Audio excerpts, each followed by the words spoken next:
Bonjour à tous.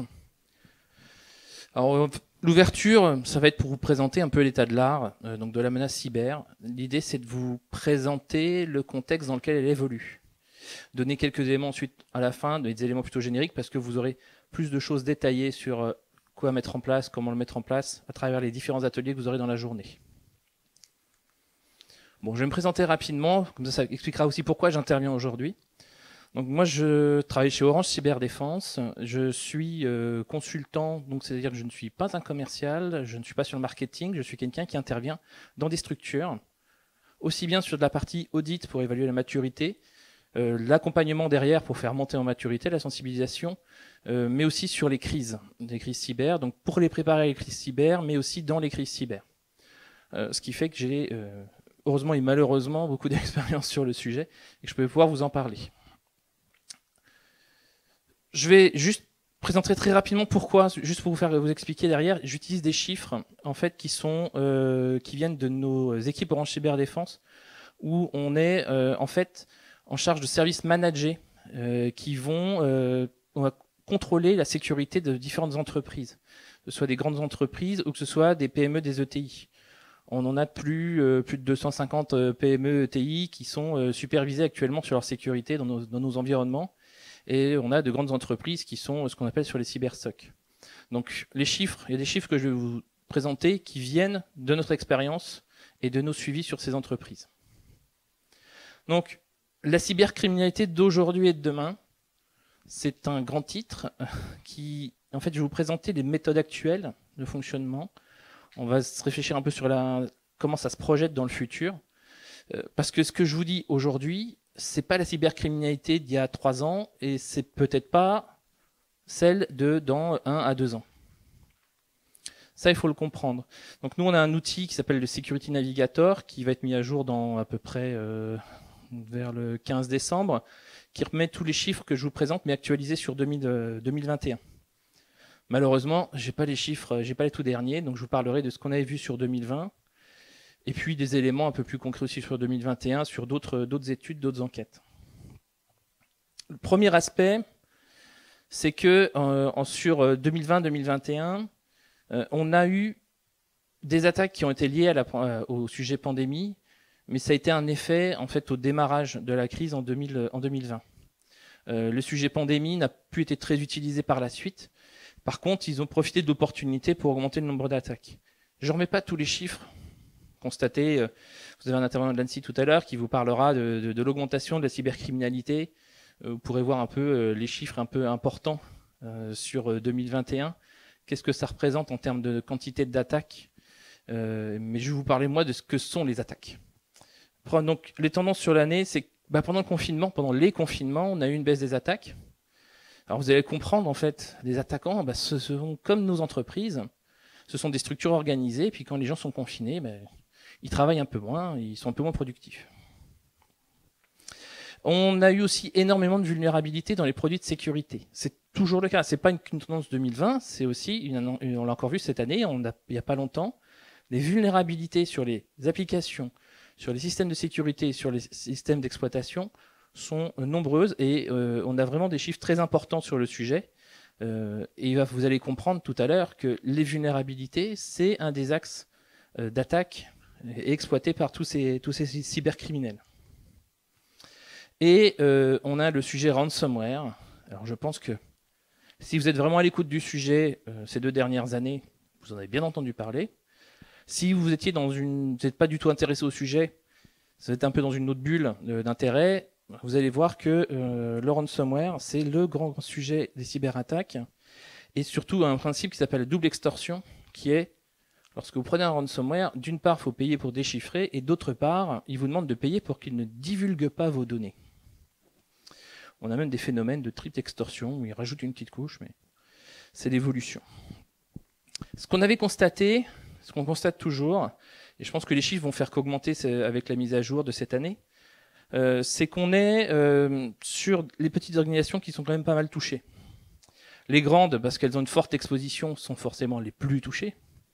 C'est-à-dire plus vous avez d'environnement visible sur Internet, plus vous avez des tentatives, puis vous êtes grand, donc vous avez de l'argent, donc vous êtes une cible intéressante. Mais les petites et moyennes sont quand même loin d'être délaissées par ces attaquants, tout simplement parce que vous allez le comprendre, on est sur des structures opportunistes au niveau des cybermenaces, cyberattaquants, qui sont là surtout pour récupérer de l'argent à tout prix. Donc le plus fréquemment, on va voir quoi? On va voir des attaques à travers le réseau, des attaques sur vos comptes, les comptes de messagerie, les comptes Active Directory, les comptes Azure, tout ce que vous pouvez utiliser dans vos entreprises, les comptes d'application. Et puis tout ce qui est malware. Donc les trois grands sujets. Le malware, de manière générale, ou maliciel, c'est tout ce qui va être outils qui permettent donc de compromettre vos environnements. Un autre aspect qui est important de comprendre aussi, c'est que je vous ai parlé des vulnérabilités, ou les CVE. Et le constat, c'est que ça prend toujours trop de temps entre le moment où on vous annonce qu'il y a une vulnérabilité et le moment où vous allez le patcher. Vous allez donc mettre le correctif en place pour justement enlever cette vulnérabilité de vos systèmes. On se rend compte que entre le moment où la vulnérabilité est connue et publiée, et donc dans le public, je parle pas de auparavant les attaquants entre eux, ils ont découvert la vulnérabilité, ils ont fait quelque chose. C'est à partir du moment où elle est publiée, on est généralement à plus de 30 jours pour pouvoir patcher, pour pouvoir mettre le correctif en place. Et cette durée-là, ils ont largement le temps d'exploiter. Dites-vous que entre le moment où une faille est rendue publique et le moment où un groupe se met en place pour l'exploiter, un groupe d'attaquants se met en place pour l'exploiter, souvent maintenant, il ne se passe pas 24 heures.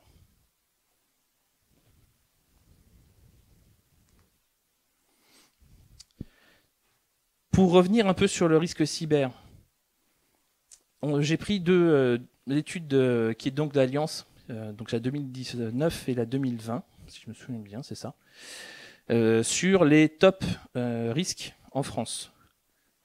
Le premier qui vient, c'est le cyberincident. Et on est passé, de 49 à 50%, c'est un risque qui ne fait que croître. Donc j'ai mis quelques phrases un peu entendues de ci, de là sur le sujet du risque cyber. L'évolution des rançons, on est passé de quelques dizaines de milliers à plusieurs millions. Pour ceux qui suivent l'actualité, on doit, je crois que je sais plus si c'est 23 ou 40 millions la dernière qu'on a vu passer. Il n'est pas rare de voir effectivement des demandes de rançon qui se chiffrent en millions maintenant. La plupart des entreprises, donc la moitié des entreprises qui ont subi une cyberattaque, elles ont un risque de défaillance qui augmente fortement. Donc c'est pas j'ai subi une attaque, c'est pas grave, je vais payer ou je vais essayer de redémarrer comme je peux. Non, il y a quand même des conséquences derrière qui sont très importantes. On a aussi une dégradation de la valeur patrimoniale. Je vais vous donner un exemple. Ceux qui sont cotés en bourse et qui se font attaquer, il y en a eu il n'y a pas si longtemps que ça. La baisse en bourse, elle est quasi automatique. C'est là, sur une attaque dernièrement, ils ont pris 5% dans les premiers temps, dans les premiers jours, en baisse en bourse. J'ai pas regardé où ils en étaient quelques jours après. Et en général, on n'est pas que sur du vol de données, on n'est pas que sur la réputation mise en jeu, mais en chiffre d'affaires, on en perd directement quand une PME. Et il y avait une évaluation à peu près de 100 000 euros de perte de chiffre d'affaires pour une PME, une petite structure. Des structures avec qui on a travaillé qui ont perdu effectivement plusieurs millions sur le temps de la crise.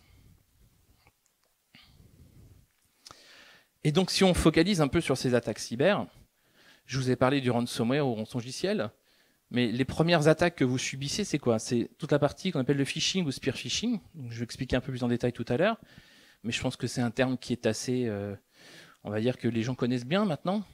Je ne sais pas si quelqu'un ne sait pas ce qu'est le phishing. N'hésitez pas, on est là pour apprendre et je suis là pour vous transmettre un savoir. Bon, donc ça c'est la premier type d'attaque qu'on subit. Ensuite, on a l'exploitation d'une faille, donc je vous en ai parlé plusieurs fois. On est à 52%, on utilise une faille pour une vulnérabilité logicielle ou un défaut de configuration. L'arnaque au président, donc pour 42%. Donc ça, on a énormément de cas, on a énormément d'exemples. Je vous dirais que sur ces trois premiers types d'attaques, les entreprises n'en parlent quasiment pas.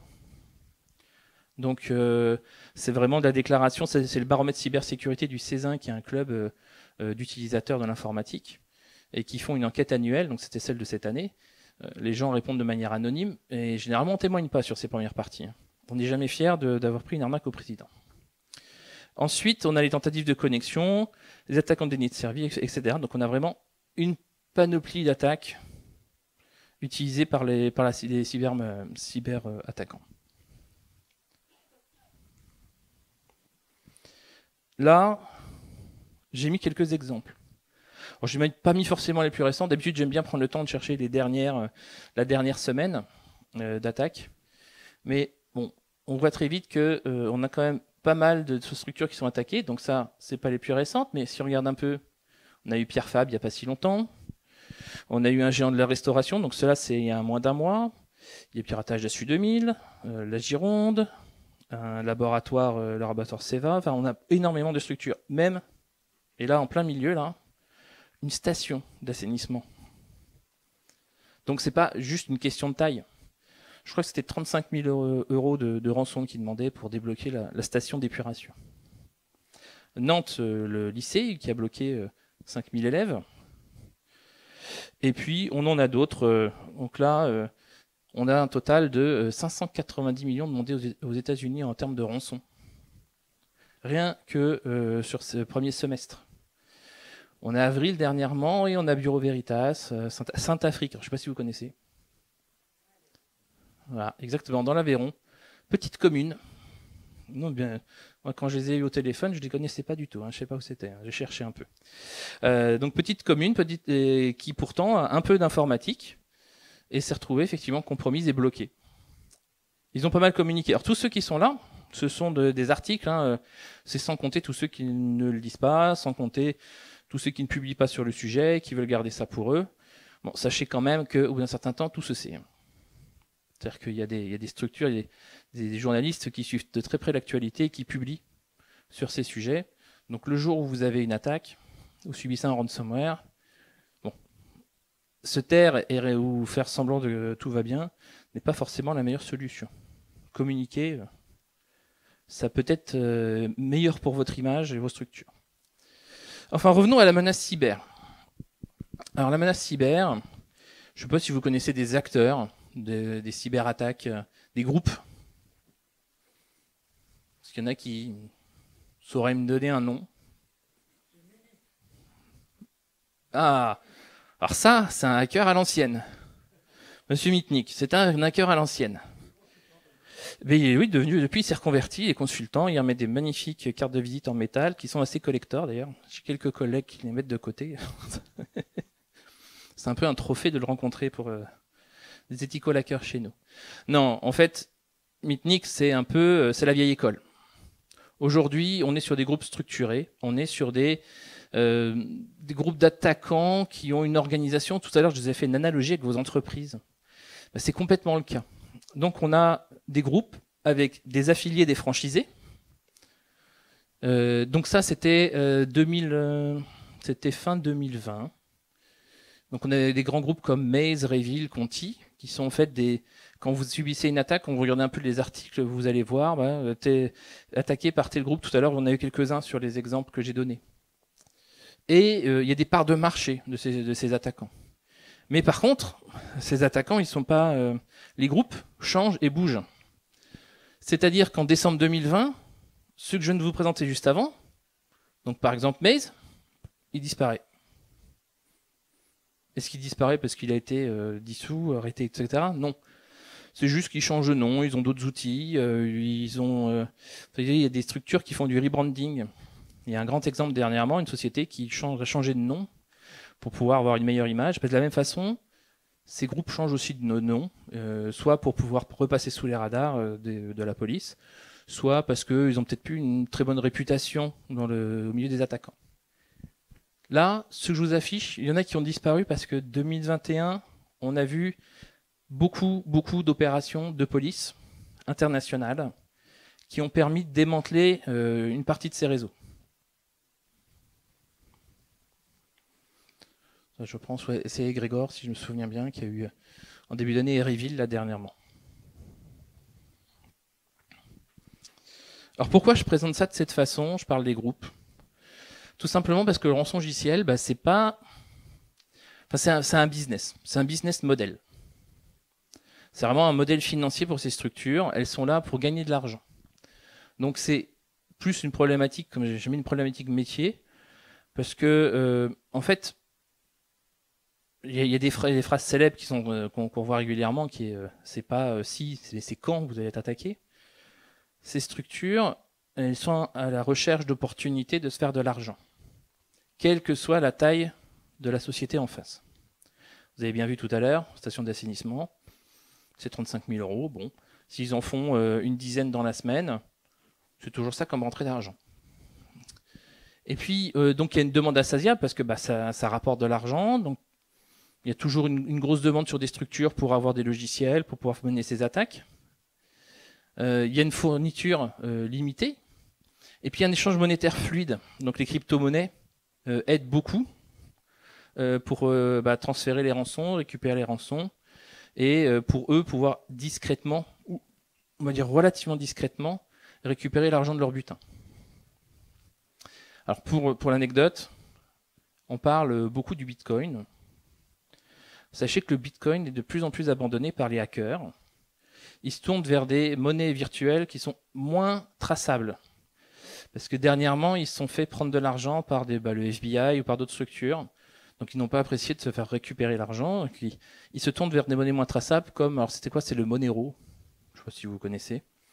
Moi j'ai découvert ça. Je ne suis pas un spécialiste des monnaies virtuelles, des crypto-monnaies.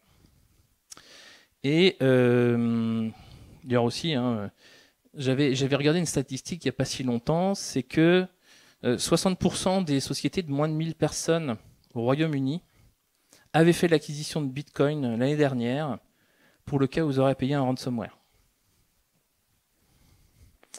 Bon, malheureusement, s'ils changent de monnaie, ça va être compliqué pour eux. D'ailleurs, il y a même des groupes qui vous mettent si vous payez en Bitcoin, ils vous demandent 20% de plus. Vous voyez, c'est vraiment financier. Et puis, on a la problématique des polices d'assurance cyber qui ont dans leur clause des remboursements de rançon pour certaines. Ce qui veut dire que lorsqu'on vous demande une rançon, vous hésitez un peu moins, parce que de toute façon, c'est couvert par l'assurance. C'est pas grave. Je m'y retrouverai. Alors, sachez que cette partie-là, il y a de plus en plus d'États qui légifèrent pour interdire complètement le remboursement, et voire même certains États qui légifèrent pour interdire le fait de payer la rançon tout court aux entreprises. Si vous payez la rançon, vous devenez hors la loi. Je ne sais pas où ça en est en France, je ne sais pas s'ils en parleront tout à l'heure, mais ça avance pas mal. Donc le rançongiciel, c'est un produit emblématique, et c'est vraiment un business pour eux. C'est pas prêt de disparaître. Là, j'ai fait le choix de prendre 3 thématiques, 3 sujets, 3 mots, et d'essayer de vous les expliquer. Alors c'est dense, je ne vais pas vous lire tout par cœur, je vais vous expliquer un peu. Pourquoi? Parce que ça vous permet de comprendre un peu plus le contexte qu'il y a derrière. On vous parle de hacker. C'est quoi un hacker? Un hacker, c'est ni plus ni moins qu'une personne ou une structure, on va mettre structure dedans, qui va réaliser toutes les opérations d'attaque. Mais il faut savoir que derrière, ce sont des gens qui sont employés, embauchés pour réaliser des opérations, qui ont des procédures et qui vont donc dérouler leurs procédures, ni plus ni moins, utiliser des outils qu'ils auront pu acheter et qui n'ont aucune réflexion particulière sur qui vous êtes, le mal qu'ils vous font. C'est-à-dire, on n'est pas dans la déontologie. C'est pas leur question. Et là, j'ai un petit exemple qui est arrivé il n'y a pas très longtemps. En fait, il y a des personnes qui des gens qui venaient de la cybersécurité, qui cherchaient un job. Des gens qu'on qualifierait d'éthico hackers, aucune personne qui avait des intentions malveillantes, qui ont répondu à des annonces et qui se sont fait embaucher par une société. Ils se sont fait embaucher en pensant travailler pour une société classique, lambda, cybersécurité pour protéger. En fait, il s'avérait que derrière, c'était ni plus ni moins que des cyberattaquants, enfin des personnes malveillantes.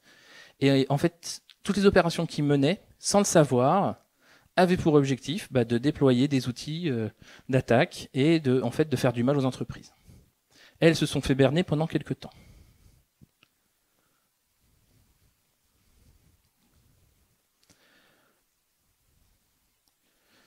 Le spam et le phishing, bon, je ne vais pas m'étaler dessus, vous avez compris, vous connaissez un peu le principe.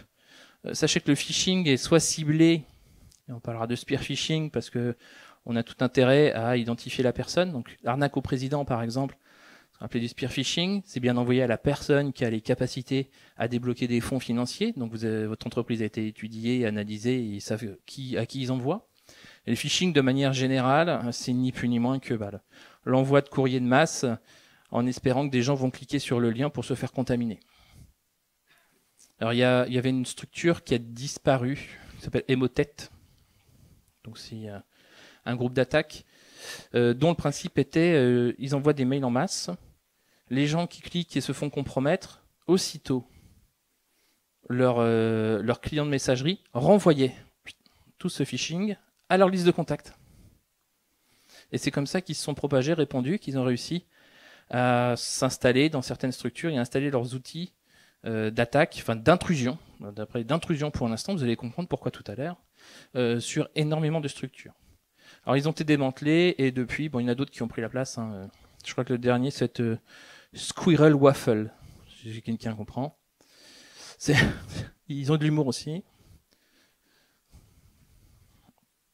Alors, on a les malwares. Bon là, je reviens pas complètement dans le détail du malware ou maliciel. C'est ni plus ni moins que tous les outils qui servent pour les attaquants sur toutes les étapes d'une attaque. Et je vais vous expliquer tout à l'heure ce qu'est une attaque en fait ransomware, parce que ça vous permettra de mieux comprendre ce qui se passe sur les systèmes d'information quand ça arrive. Et en fait, on est souvent sur des kits qui sont vendus sur le dark web à nos hackers, développés par d'autres structures, par d'autres groupes, voire distribués à des franchisés qui vont juste avoir quand je voyais les groupes tout à l'heure, je crois que c'était Conti qui le fait beaucoup, où en fait ils ont des franchisés derrière qui vont payer, qui vont utiliser l'outil, reverser une partie de l'argent au groupe principal et garder le reste de la rançon pour eux.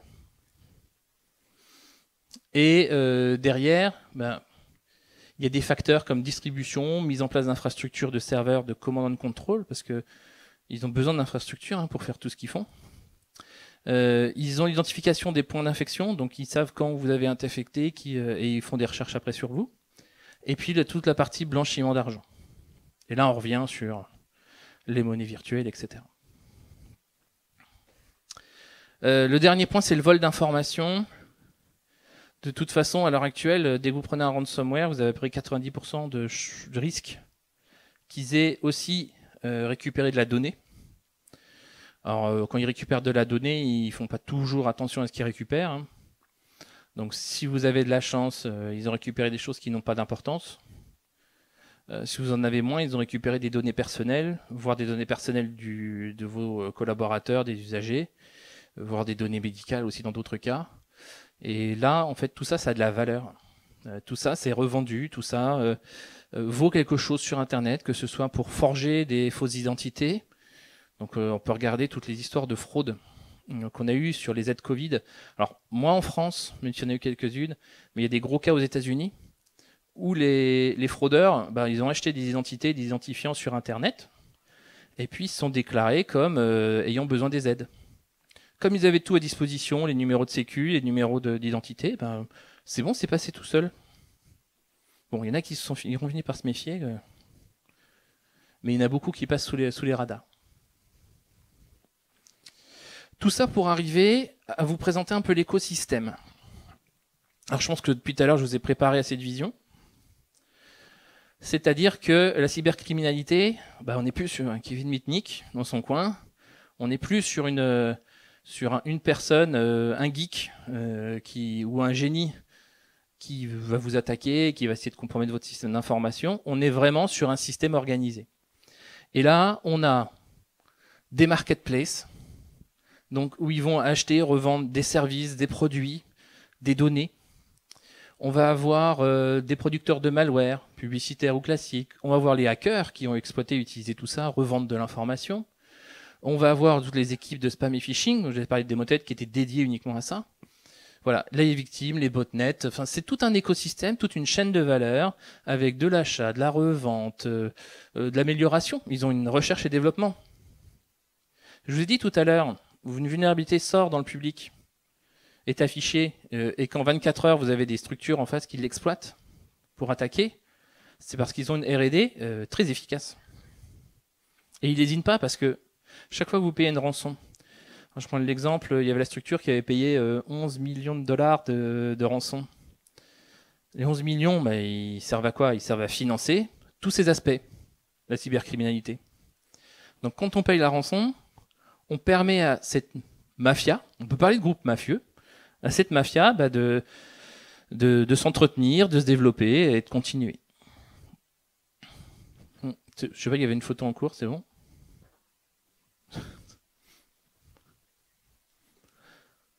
Les présentations sont à disposition par la suite, ne vous inquiétez pas.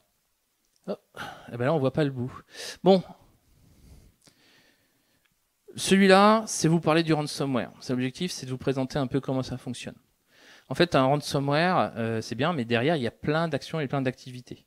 C'est-à-dire qu'au moment où un ransomware a été activé, il s'est passé plein d'étapes avec potentiellement différents intervenants et avec des actions. Quand je vous ai parlé de procédure tout à l'heure, c'est complètement ça. Ils ont une fiche, on dirait presque une fiche réflexe des actions à mener lorsqu'on est sur les différentes étapes. Premier aspect, c'est la reconnaissance externe. Donc la première phase, c'est-à-dire que il y a un petit pointeur dessus, je crois. Voilà. C'est-à-dire que on a des robots, et là on parle vraiment plutôt de robots, de systèmes automatisés, qui vont chercher sur Internet, qui vont faire ce qu'on appelle des scans de vulnérabilité. C'est-à-dire que les mêmes outils que nous on utilise pour identifier les vulnérabilités dans les entreprises, eux ils vont l'utiliser à grande échelle sur Internet pour identifier les entreprises qui ont des vulnérabilités exposées. Ils vont rechercher des identifiants compromis en dehors des systèmes d'information des victimes. Alors ça veut dire quoi? Ça veut dire que, si vous suivez, il y a des fuites de données régulières sur des sites tiers. Le plus connu, c'est LinkedIn, à un moment donné, où on a eu une fuite d'identifiants avec des mots de passe. Eh ben, une personne qui utilise, mettons, son adresse mail professionnelle pour se connecter à ces sites-là, qui, en plus, n'ayant pas été sensibilisé, utilise le même mot de passe que sur le SI, les attaquants, ils vont en profiter. Ils vont récupérer toutes ces informations et ils vont l'utiliser pour pouvoir faire la reconnaissance et puis pour pouvoir, en deuxième phase, faire une intrusion. C'est-à-dire que une fois qu'ils ont identifié les portes d'entrée potentielles, ils vont essayer d'y rentrer. Et donc là, on va avoir soit du phishing, parce que on a récupéré la base de telle ou telle entreprise. On peut envoyer donc du coup du phishing pour ça. Alors je parlais tout à l'heure du spear phishing, c'est toute la partie hameçonnage ciblée vers par exemple le directeur financier, parce qu'on l'a identifié suite à la fuite dans LinkedIn par exemple ou sur une autre, peu importe. Bon, vous seriez surpris de voir toutes les informations qu'on trouve sur vous sur les réseaux sociaux, pour un peu qu'on se donne la peine de faire tourner quelques outils de recherche. Ils vont exploiter les vulnérabilités.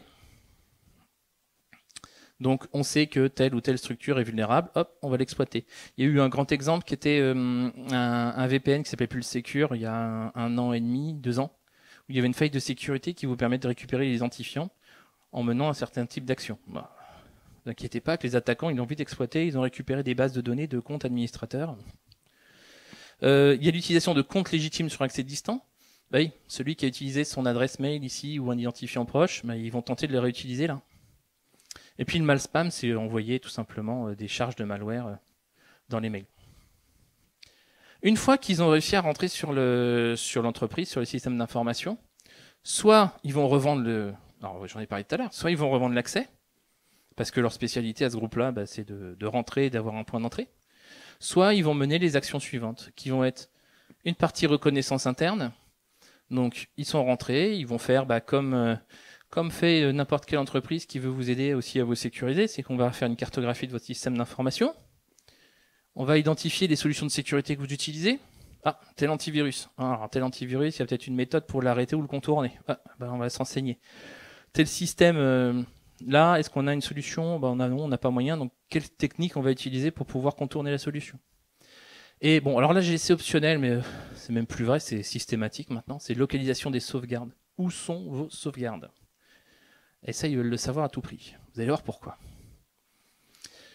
Une fois qu'ils ont fait cette découverte et qu'ils connaissent un peu votre système d'information, voire mieux que vous parfois, parce que vous avez toujours les gens qui ont déployé des systèmes un peu cachés, qui ne vont pas déclarer, qui traînent dans un coin, ils font tourner un serveur Apache avec des vulnérabilités. où ils ont mis une box. Enfin, on n'est jamais à l'abri de quelqu'un qui se croit un peu plus malin que l'informatique, qui a un besoin urgent et qui doit déployer sa solution. Eh bien, ils vont tenter d'élever leurs privilèges. J'ai un compte utilisateur, je vais essayer d'avoir des comptes administrateurs qui vont me permettre de faire plus de choses, voir le compte administrateur de l'Active Directory, et ils vont utiliser un certain nombre d'outils. Donc je rentre pas dans le détail, Mimikatz, Lasagne, c'est des outils connus pour permettre ce genre d'activité, et pour pouvoir permettre d'aller récupérer de l'information de ce type-là, et d'avoir du coup des privilèges. Une fois qu'ils ont les privilèges, qu'ils ont des comptes admin, ils vont aller compromettre, vont contrôler votre infrastructure. L'idée, c'est quoi? C'est de pouvoir mener toutes leurs actions de manière discrète. Donc, ils vont faire en sorte de mettre en place des accès distants légitimes, des systèmes d'accès distants, les RAT, Remote Access Tool, voire donc les deux outils du marché qui s'appellent Global Strike, Metasploit, fortement connus des ethical hackers, très bien connus aussi des hackers eux-mêmes, qui permettent de réaliser un certain nombre d'actions d'attaque sur les systèmes d'information. Alors, attaque ou contrôle, les ethical hackers, ils sont plus là pour contrôler, mais bon, on détourne toujours. Et une fois qu'ils ont pris le contrôle, ils vont exploiter leur contrôle. Donc, optionnel ou plus maintenant, l'exfiltration de données. Donc, on va exfiltrer la donnée tranquillement pendant le plus de temps possible. Ensuite, ils vont chiffrer les données. Et enfin, en dernier aspect, l'ordre n'est pas toujours le même, entre chiffrer et supprimer les sauvegardes, mais supprimer les sauvegardes. Et aujourd'hui, si vous n'avez pas de système hors ligne de sauvegarde, vous pouvez à peu près être sûr que le jour où vous prenez un ransomware, c'est la première chose qu'ils vont essayer de casser. Ils ont de fortes probabilités de réussir. Et du coup, vous n'aurez pas de moyen de restaurer vos systèmes d'information. Donc c'est soit vous mettez la clé sous la porte, soit vous payez la rançon. Malheureusement.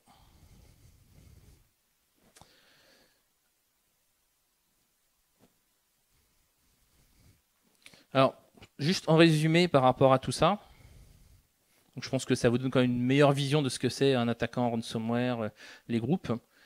Déjà, les crises et toutes les crises qu'on a vécues, ça confirme que c'est bien l'affaire de tous, de cybersécurité. On va en parler. Je vais terminer après sur quelques actions clés qui seront un peu plus étayées dans le reste de la journée. Tout objet est une cible. Tout ce que vous exposez sur Internet, tout ce que vous mettez à disposition est une cible potentielle pour ces attaquants. Et donc ça comprend tout ce qui est IoT, entre autres. Un des exemples les plus flagrants, c'est il y a 4 ans, 5 ans, où des systèmes de caméras IP, des IoT ont été exploités pour pouvoir faire des attaques de ce qu'on appelle de déni de service en masse. Et ils ont atteint le plus gros débit de déni de service, grâce à l'utilisation de l'exploitation de ces systèmes connectés. Le niveau d'expertise des attaquants, il s'élève de plus en plus. On est vraiment face à des gens qui sont formés, entraînés. Et le rythme d'évolution des systèmes, on a des portes ouvertes régulièrement. J'en veux pour exemple l'annonce, c'était hier, d'une vulnérabilité sur Windows 10, Windows 11 ou Windows 2022 qui permet, alors j'ai plus exactement en tête ce que ça fait, mais ça permet d'avoir un accès administrateur sur vos systèmes. Donc vulnérabilité identifiée par un chercheur, diffusée sur un site qu'on appelle GitHub, qui est disponible à tout le monde. Donc si vous n'avez pas suivez ce qui se dit Microsoft, et s'ils sortent le patch, patchez vite. Voilà mon conseil. Et puis la différence entre ce qu'on appelle compromission et crise. La compromission, c'est vous détectez assez tôt, et vous répondez assez tôt. Et lorsque vous êtes en crise, c'est que le mal est vraiment fait et qu'ils ont déjà réalisé beaucoup d'actions sur votre système d'information. Ce que j'ai tendance à dire, c'est que les attaques sont inévitables. C'est une course permanente. Donc même si vous mettez le dernier outil du marché en matière de cybersécurité, la super solution, eux aussi sont en train de chercher comment la contourner. À un moment ou à un autre, ils trouveront une solution ou ils trouveront une faille, une vulnérabilité. Donc à un moment donné, il y aura une attaque. Donc ce qui va être important, c'est quoi? C'est votre résilience. Il faudra être agile à ce moment-là. Donc du coup, les défis pour 2021-2022, juste un aspect, si on regarde un peu les questions, les réponses, c'est quoi les défis en fait pour les structures sur 2021-2022 puis les années à venir, ça ne s'arrête pas à ces années-là. Entre la cybersécurité, donc levier indispensable pour assurer la continuité du business, La technologie seule ne suffira pas à atténuer les menaces d'extorsion, de fuite et de piratage informatique. Je vous ai donné des indices au fur et à mesure. On a de plus en plus d'attaques qui visent les infrastructures cloud, les utilisateurs à leur domicile. Et puis, nous assisterons à des attaques davantage axées sur les données et donc un fort investissement dans des approches centrées sur les données. 4 défis. Bon, c'est pas piège, hein. Toutes ces réponses sont bonnes, toutes ces réponses sont réelles. Et comme je vous le disais tout à l'heure, ce que je vous ai présenté juste avant sur la cybermenace, sur ces attaquants, ça évolue sans cesse. Donc ce qui est vrai aujourd'hui, demain, ça va évoluer, elle va devenir polymorphe, elle va utiliser d'autres techniques d'attaque en fonction de comment la technologie évolue. Et tous ces sujets-là, ce qui les intéresse, c'est l'extorsion, vos données, le cloud forcément. Si vous mettez tout sur Azure, il faut le protéger aussi, les accès à Azure, tout ce qui est dans Office 365. Et puis la continuité du business, oui, c'est important pour plusieurs raisons. D'une part pour vous, déjà, pour éviter les pertes d'argent, et puis aussi par rapport à vos partenaires, vos clients, vos usagers, parce que lorsque vous faites attaquer, vous devez continuer de rendre les services, et puis aussi, surtout, votre image, l'image que vous rendez en fait à ces structures, que vous présentez. Donc les sujets chauds, en fait, c'est toute la partie menace. Donc menace et vulnérabilité. Donc la menace, vous voyez qu'elle est importante, hein, les groupes sont structurés. Les vulnérabilités, je pense que j'ai assez lourdement insisté dessus.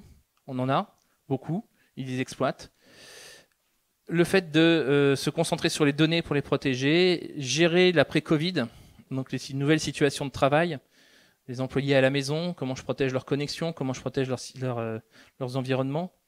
Et puis tout ce qui est sécurité logique et physique, c'est-à-dire que dans le monde du tout connecté, les attaquants, ils utilisent tout objet comme une cible, et ils vont aussi bien s'en prendre, je parlais de caméras tout à l'heure, mais ils peuvent aussi s'en prendre à ces systèmes de sécurité d'accès, par exemple, quand ils sont connectés.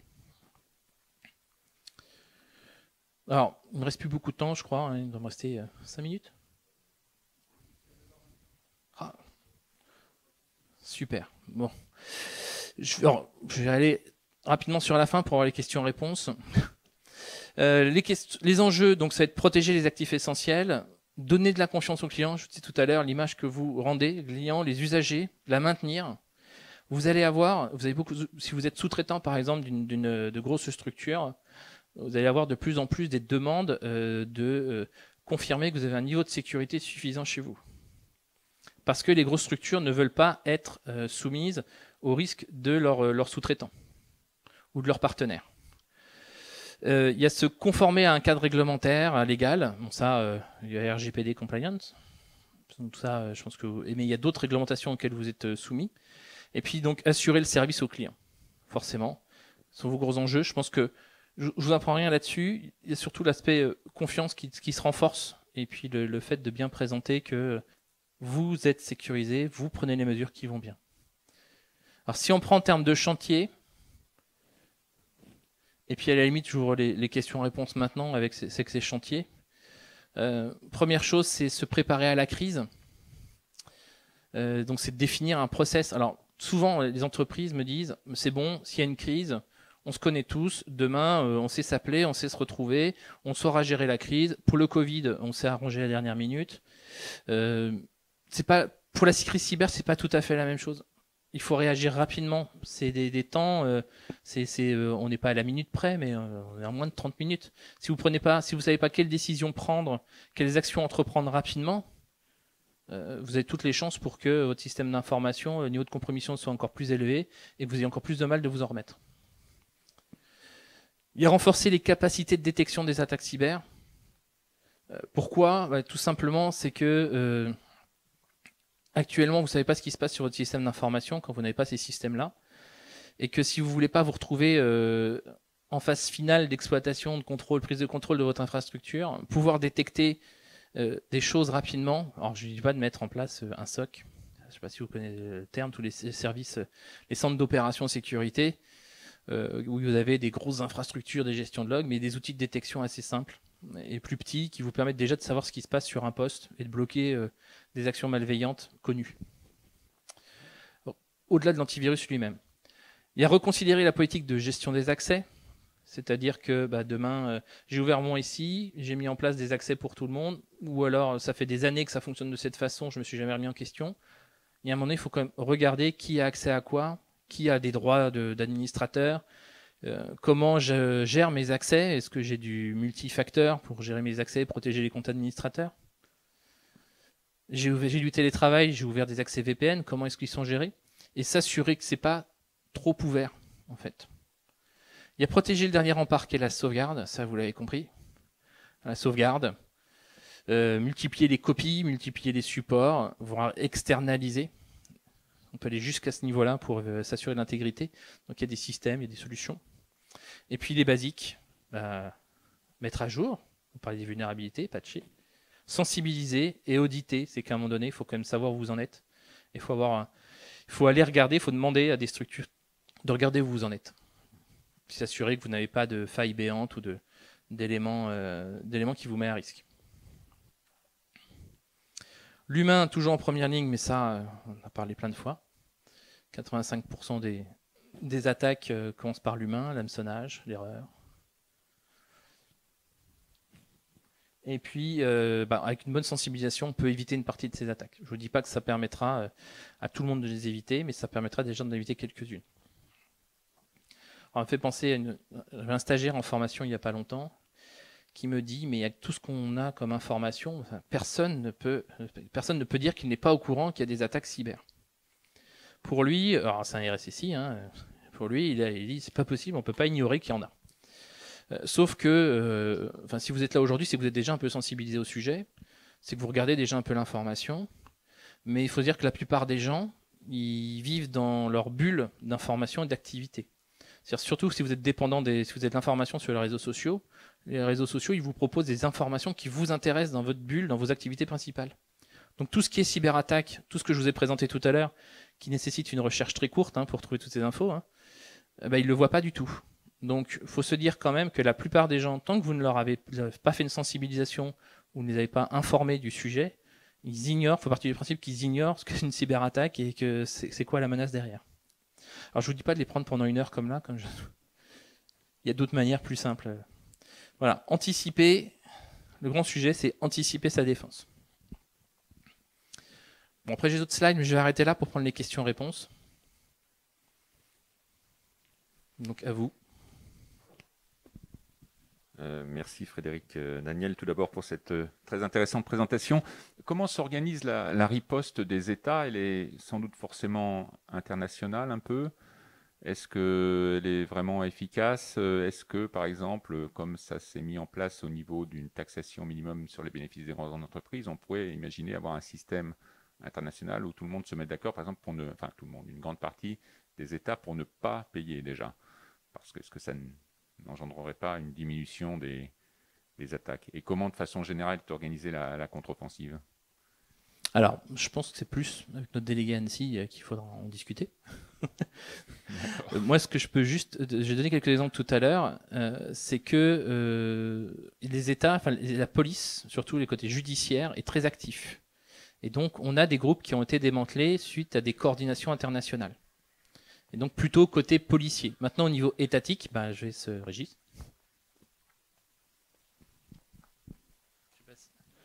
Régis Dubrul, je ne sais pas si... Bon, il n'est pas. Il n'est pas encore arrivé, mince. On pourra lui poser des questions tout à l'heure, mais les États travaillent forcément ensemble sur ces sujets-là. Maintenant, est-ce qu'on arrivera à une coordination? Vous voyez déjà comme c'est compliqué pour taxer les GAFA. On s'entend sur une coopération pour définir des règles qui interdisent de payer les rançons, etc. Bon, je pense que pour l'instant, on est plus au niveau des États. En France, on avance sur le sujet. C'était, je ne sais plus à quel niveau c'était dernièrement, les députés, je crois, qui avaient commencé à regarder le sujet. Je ne sais pas encore où ça en est, mais on pourra reposer la question.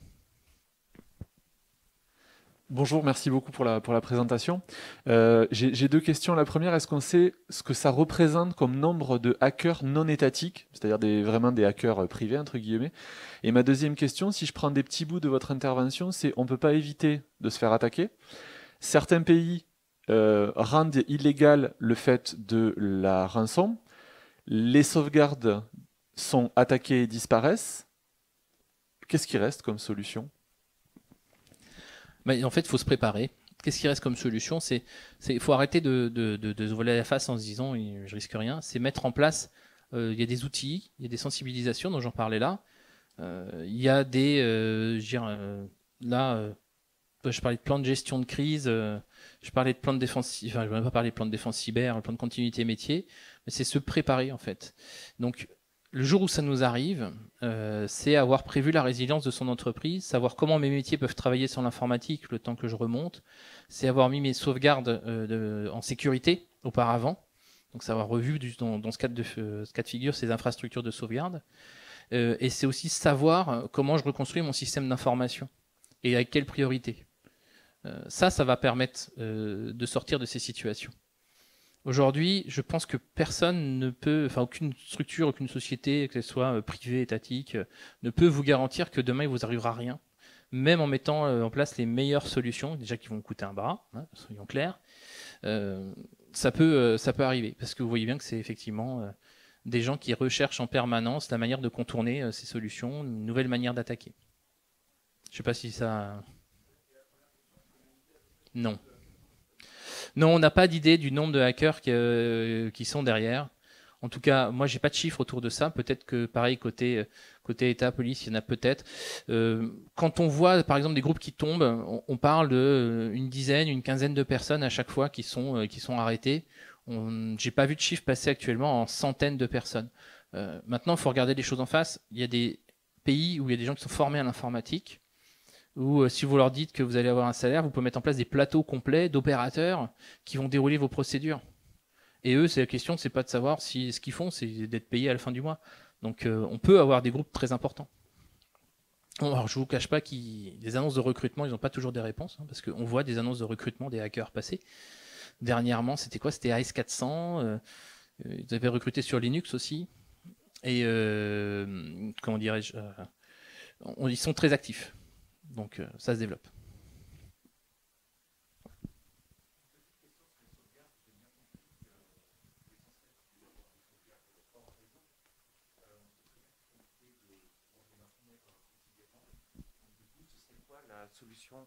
La solution complémentaire de repli en plus des sauvegardes hors réseau? Merci. Complémentaire de repli. Déjà, si vous n'avez pas les sauvegardes hors réseau, on en revient toujours à parler de sauvegarde sur bande. On pensait que c'était fini, abandonné. En fin de compte, c'est en train de revenir en disant c'est peut-être la meilleure solution. Après, il y a des solutions technologiques qui vous proposent de mettre en place des sauvegardes qui sont non modifiables, non expirables, jusqu'à ce que l'attaquant trouve une solution pour contourner, hein, c'est toujours pareil. Quelles sont les solutions?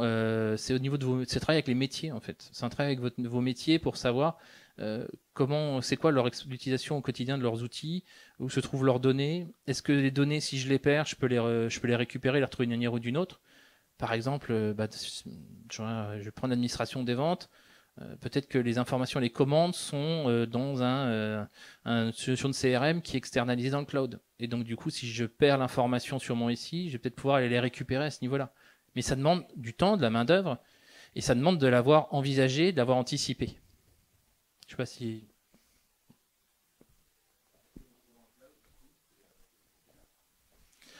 Le cloud n'est pas déconseillé, c'est juste assurez-vous du niveau de sécurité du cloud et la façon d'accéder à votre cloud.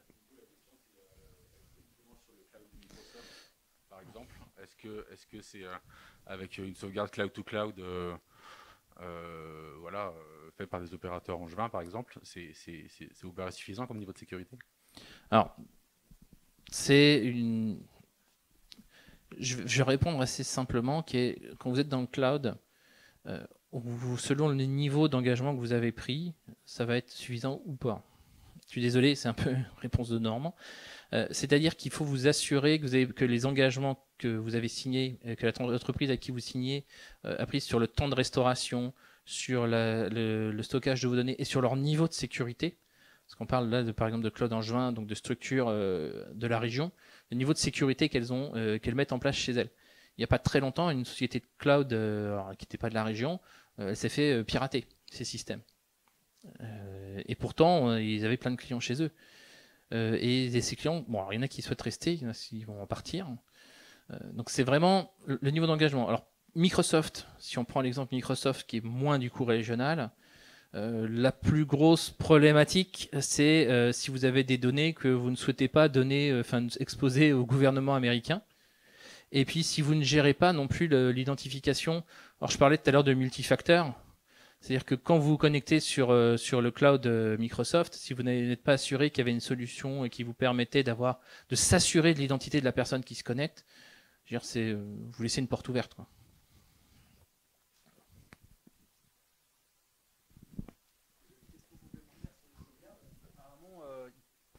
Apparemment, on peut faire une sauvegarde qui peut être vérolée de 3-4 mois.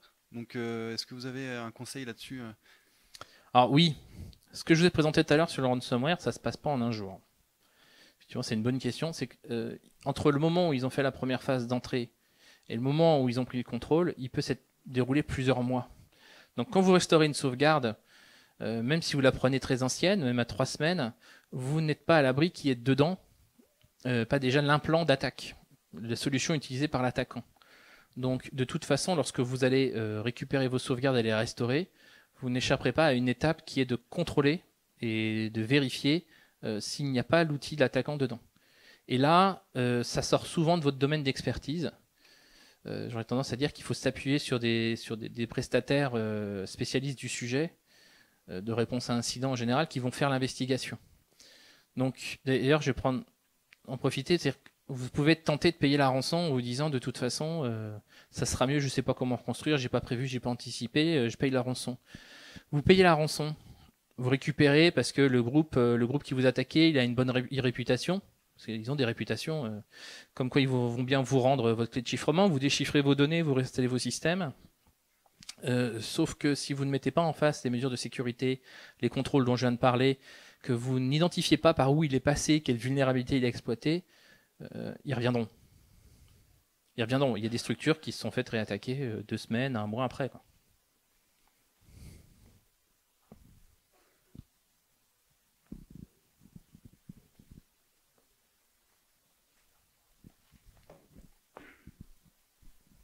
Comment l'utilisateur de base peut se protéger de tout ça? Parce qu'on va lui demander de remplir tous des fichiers pour s'inscrire, par exemple, le fichier pour la santé qui va sortir. Comment on va se protéger de ça? Parce qu'on est obligé de donner ces informations. Puis en fait, c'est ces informations qui sont hackées, et même par les grandes entreprises légales, les Google, les Microsoft, ils sont connus, ils sont des hackers, mais ce qu'on appelle des bons hackers, parce qu'ils sont du côté de la légalité, mais ils ont été condamnés à l'Union européenne, ils sont condamnés en Chine, en Russie et dans plein d'autres pays, en Corée du Nord. Comment on peut se protéger? Alors, en tant qu'utilisateur, pour les utilisateurs, déjà, il faut qu'ils soient informés pour pouvoir se protéger, c'est ce que je dis tout à l'heure. Ensuite, il faut fixer des règles sur l'utilisation de ces identifiants professionnels. Le premier principe, c'est je n'utilise jamais le même mot de passe sur les divers environnements. Je n'utilise pas mon adresse professionnelle pour m'inscrire sur un LinkedIn, un Google ou quoi que ce soit. J'utilise une autre adresse, ce qui est plus facile à dire qu'à faire, parce qu'il y a des personnes, vous avez sûrement des collaborateurs qui, en dehors de leur adresse mail pro, n'ont pas d'autre adresse. Mais voilà, c'est tout un travail de sensibilisation, de formation à l'usage du numérique qui va être importante pour qu'ils comprennent la menace qu'il y a derrière, sans pour autant les rendre parano non plus. Ça, c'est...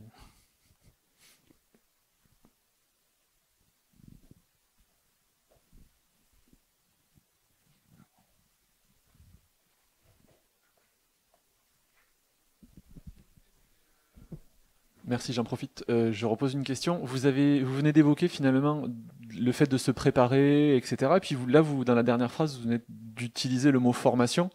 Ma question, elle est simple, c'est comment est-ce que vous estimez qu'on peut former la jeunesse, sachant que ce qui était vrai hier ne sera pas vrai demain, que la formation c'est un process de long cours, on sent qu'il y a vraiment de la formation plutôt continue tout au long de la vie. Je voudrais juste je suis enseignant-chercheur, je voudrais juste avoir votre avis sur comment est-ce qu'on peut former à quelque chose de tellement protéiforme que finalement ce qu'on forme ce sera peut-être plus utile. Alors il y a déjà des basiques sur lesquels on peut former. On parlait tout à l'heure de l'usage des comptes, l'usage des mots de passe. Donc, de toute façon, ça sera toujours la même problématique, même dans quelques temps. Même avec le passwordless, qui est le grand sujet actuellement, je n'ai plus de mot de passe. J'ai d'autres techniques d'identification, mais il faudra s'assurer que ces moyens d'identification sont protégés. Ensuite, il y a des. Alors, j'avais vu sur le site de l'ANSSI une initiative pour donner des formations justement sur le sujet-là aux lycéens. Je crois que c'est niveau lycéen, voire niveau supérieur. Donc, il faut au moins. On en revient sur la formation aux usages numériques. D'ailleurs, moi, j'ai un garçon qui vient de rentrer en seconde, qui vient de recevoir son beau PC. Pour ceux qui ne savent pas, c'est que la région remet un PC aux élèves qui rentrent en seconde et en première année, je crois que c'est Bac Pro et autres, et qui normalement sont protégés. Donc j'attends de voir, moi aussi, je suis désolé, j'ai pas la réponse à tout, mais j'attends de voir moi aussi quelles vont être les formations sur les usages, les bons usages de ces équipements qui vont être donnés. Je parlais plutôt des formations techniques, des formations qui font qu'on va créer des futurs vous. Les formations techniques. Alors, on ne pourra pas forcer les gens à aller vers le sujet. D'ailleurs, on galère beaucoup à trouver des personnes qui sont intéressées, qui sont franchement intéressées par le sujet. Par contre, on peut leur donner... tout repose de toute façon sur des systèmes. On retombe sur l'ingénierie système, ce genre de choses. On retombe toujours sur des principes de base de système où on va pouvoir les former, ne serait-ce que déjà à l'informatique, à la compréhension de ce qui se passe au-delà de ma ligne de commande sur les systèmes informatiques, sur les réseaux. Et ensuite... c'est les former aux outils. C'est-à-dire que j'ai beaucoup d'étudiants qui ont fait des formations sur les outils de ce qu'on appelle les tests d'intrusion pour pouvoir comprendre derrière comment ça se passe. Alors tous ne terminent pas ethical hacker, beaucoup ne terminent pas hacker non plus, heureusement. Mais en fait, après, c'est de la formation continue. C'est-à-dire que la base qu'on va leur donner, ça servira effectivement à un instant T, et après, c'est des structures comme la nôtre, de s'assurer qu'ils sont régulièrement formés aux nouveaux sujets, de les encourager à faire de la veille. Et là aussi, c'est un autre sujet, c'est les apprendre à chercher l'information, leur apprendre à aller faire de la veille sur les vulnérabilités, sur les nouvelles techniques d'attaque. C'est peut-être leur mettre à disposition les CERT. Donc tous ceux qui, je pense que vous connaissez le terme de CERT, donc qui publient des informations sur les attaques, les vulnérabilités régulièrement. C'est peut-être leur donner accès à ce genre aussi d'informations, presque les abonner à ce genre de choses. Je crois que vous avez le CERT Renater, je ne sais pas si c'est accessible par les étudiants. Je crois pas. Hein. Donc c'est leur donner des accès aussi à ces informations pour qu'ils continuent de se former.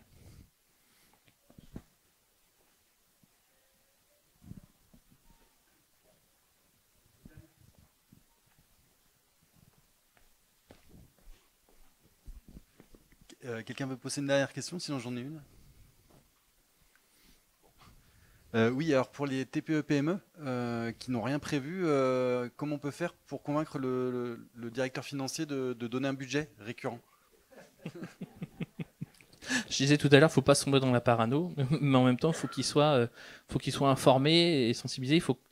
En fait, il faut avoir évalué ses risques à un moment donné et avoir un minimum fait déjà un petit... Alors, TPE, PME, c'est toujours facile à dire de faire un audit. Il y a des éléments flash. Vous avez pas mal d'outils d'auto-évaluation qui existent maintenant pour se dire, tiens, c'est quoi mon niveau d'exposition par rapport à mes pratiques, sans aller forcément requérir quelqu'un d'externe. Je vous avoue que ce qui marche le mieux pour convaincre un directeur, c'est d'avoir quelqu'un externe qui vient expliquer. Souvent, vous allez vous heurter, parce que vous êtes là dans la structure depuis un bout de temps. Il sait que vous cherchez depuis un certain temps d'avoir du budget, donc ça va parfois être compliqué en tant que responsable d'infra de lui dire que oui, mais si, il en faut là. Des fois, il faut faire venir quelqu'un de l'extérieur pour lui faire cette sensible. On a tenté de faire venir des dirigeants de ce genre d'instance pour présenter. Je vous avoue que c'est compliqué parce que c'est pas dans leur appétence. Hein. Mais voilà. Évaluer ces risques, présenter au moins une vision avec les questionnaires d'auto-évaluation, lui présenter éventuellement ou le faire participer à des conférences ou faire intervenir quelqu'un pour lui présenter le sujet ou carrément lui faire une sensibilisation. Je vais prendre un exemple, vous lui faites faire, je crois, des sujets d'escape game cyber pour qu'il voit à quel point c'est facile d'aller piquer de l'information et de récupérer ce qu'il y a sur les postes, ou des sensibilisations sur toute l'information qui traîne sur Internet, sur la structure. Mais voilà, je vois pas d'autres moyens. Après, il y a sûrement d'autres façons de faire. Hein. C'est ma vision là-dessus. Elle n'est pas forcément pas la seule. Très bien. Merci. Je pense qu'on va pouvoir clôturer. Merci à vous.